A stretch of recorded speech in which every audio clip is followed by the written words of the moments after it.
Мне снился ветер, дверь с петель сорвавший, и дождь, влетающий в окно.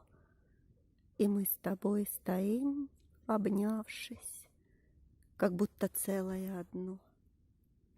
А утром, как в плохих стихах, еще раз все случилось.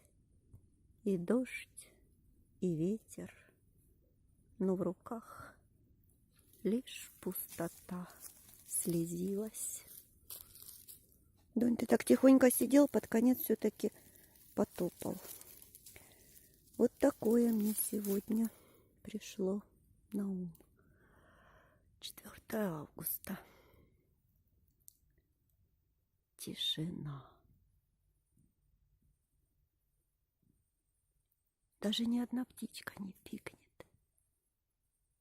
Донь, ты слышишь, какая тишина? Фу.